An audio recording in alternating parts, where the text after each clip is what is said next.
I'm Mike Hackard from Hackard Law. I speak, write about, and litigate California financial elder abuse cases. Given California's burgeoning elder population, it's little wonder that people want to hear more about this subject. Financial elder abuse is surely on the rise.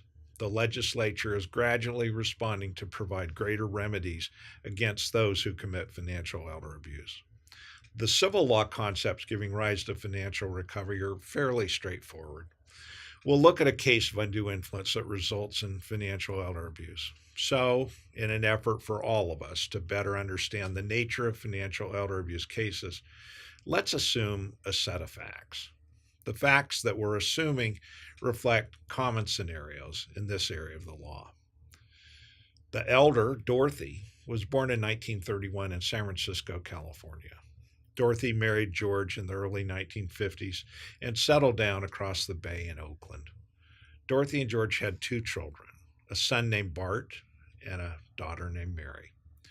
George died in 2000 and Dorothy became a widow. Bart and Mary survived their father. In 2005, Dorothy hired an East Bay lawyer and created a revocable living trust. This is referred to as the Dorothy Trust. Bart and Mary were to receive equal shares of Dorothy's trust under the terms of the Dorothy Trust upon her death. Dorothy hired the original East Bay drafting lawyer, and the Dorothy Trust was amended in the summer of 2016, and that was the First Amendment. The First Amendment made only minor changes in the cash gifts and didn't change the equal share distribution plan under the Dorothy Trust. Bart, unemployed and with a history of substance abuse, moved in with his mother in December of 2016. Bart didn't pay any rent to his mother. At the time that Bart moved in, his mother had health and physical infirmities and really couldn't manage her financial affairs anymore.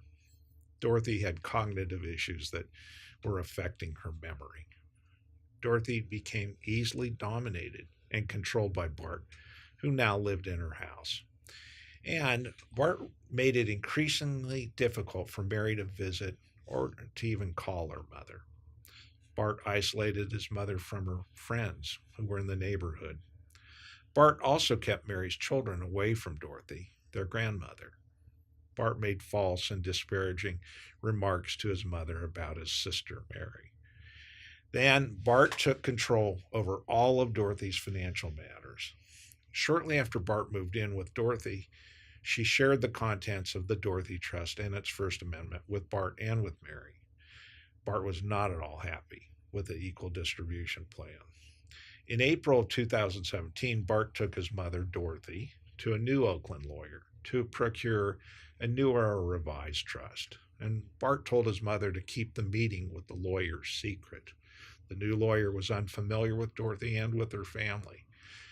Bart sat with his mother in the meeting with the new lawyer and indicated that his mother wanted to change her trust by removing Mary as a beneficiary of her trust in the estate. The new lawyer drafted a new restatement of the Dorothy Trust, which appointed Bart as the successor trustee of her trust and provided that the estate would be distributed entirely to Bart at Dorothy's death. Dorothy died in January of 2019. Mary learned of her mother's death from Dorothy's neighbor a few days after Dorothy died. Bart wouldn't respond to Mary's phone calls and would not share a copy of the restatement of the Dorothy Trust. Mary finally received a copy of the restatement after Hackard Law wrote Bart a letter demanding it. Mary learned that Dorothy's trust assets at the time of her death are a residence currently valued at $1.5 million and $500,000 in a Wells Fargo bank account.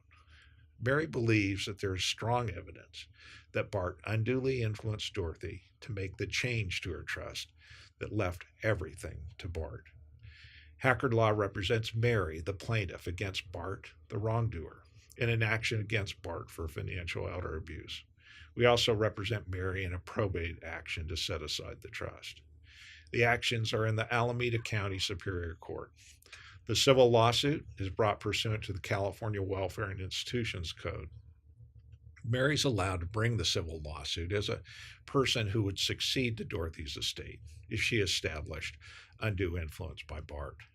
Mary is claiming economic damages for one half of the fair market value of Dorothy's house and one half of the Wells Fargo bank deposit accounts as of Dorothy's date of death.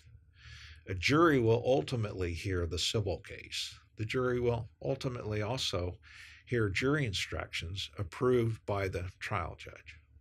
The trial judge will instruct the jury that violations of the Elder Abuse and Dependent Adult Protection Act are established by showing that Bart obtained property of Dorothy and Elder, and that Dorothy was 65 years of age or older at the time of the act, that Bart obtained property for a wrongful use by undue influence, and Dorothy was harmed, and Bart's conduct was a substantial factor in causing harm to Dorothy. The jury will also be told that one way that Mary, the plaintiff, can prove that Bart obtained the property for a wrongful use is by proving that Bart knew or should have known that his conduct was likely to be harmful to Dorothy. The jury will also be told that Bart obtained property if Dorothy was deprived of a property right by a will or a trust. A substantial factor in causing harm is a factor that a reasonable person would consider to have contributed to the harm. The jury will also be instructed that undue influence means excessive persuasion that overcomes another person's free will and causes the person to do something or to not do something that causes an unfair result. In determining whether Bart exerted undue influence on Dorothy, the jury must consider the following: decedent Dorothy's vulnerability. Factors to consider may include, but they're not limited to, incapacity, illness, disability, injury, age, education, impaired mental abilities, emotional distress, isolation, or dependency, and whether Bart knew or should have known of decedent Dorothy's vulnerability. Bart's apparent authority. Factors to consider may include, but aren't limited to, Bart's position as a fiduciary, a family member, and or a care provider. The actions or tactics that Bart used. Actions or tactics may include, but aren't limited to, all of the following: controlling decedent Dorothy's necessities of life, medications, interactions with others, access to information or sleep, using affection, intimidation, or coercion, initiating changes in personal or property rights, using haste or secrecy in making those changes, making changes at inappropriate times and places, and claiming expertise in making changes.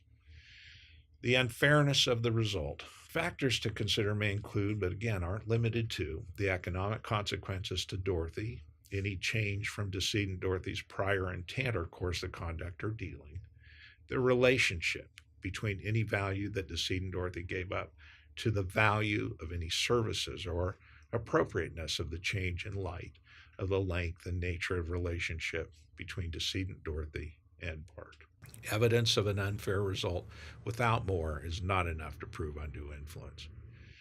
Mary, along with Hackard Law, will pursue this case through all the preliminaries to a trial. While many cases settle before trial, Bart may be too obstinate to ever resolve the case early. If the case goes to trial and all of the evidence is presented and arguments are made, the jury, duly instructed, will seek a judgment that gives Mary a recovery from Bart as an individual and as trustee of the restatement trust of one half of the fair market value of Dorothy's house, $750,000, and one half of the Wells Fargo bank deposits, $250,000. The court will have to address issues that cannot be presented to the jury, and these issues include whether the restatement trust is valid and whether Bart should be deemed to have predeceased Dorothy in accord with Probate Code Section 259. In other words, Bart would be disinherited. While this Dorothy, Bart, and Mary case is fictional, it's very similar to cases that Hackard Law handles every business day of the year. Hackard Law takes substantial cases where we think that we can make a significant difference, and there is a wrongdoer who can be made financially accountable for his wrongdoing. We regularly litigate in California's major urban counties, including Los Angeles, Santa Clara, Sacramento, San Mateo, Contra Costa, and Alameda. If you'd like to speak with us about your case, then call us at 916-313-3030. We'll be happy to speak with you. Thank you.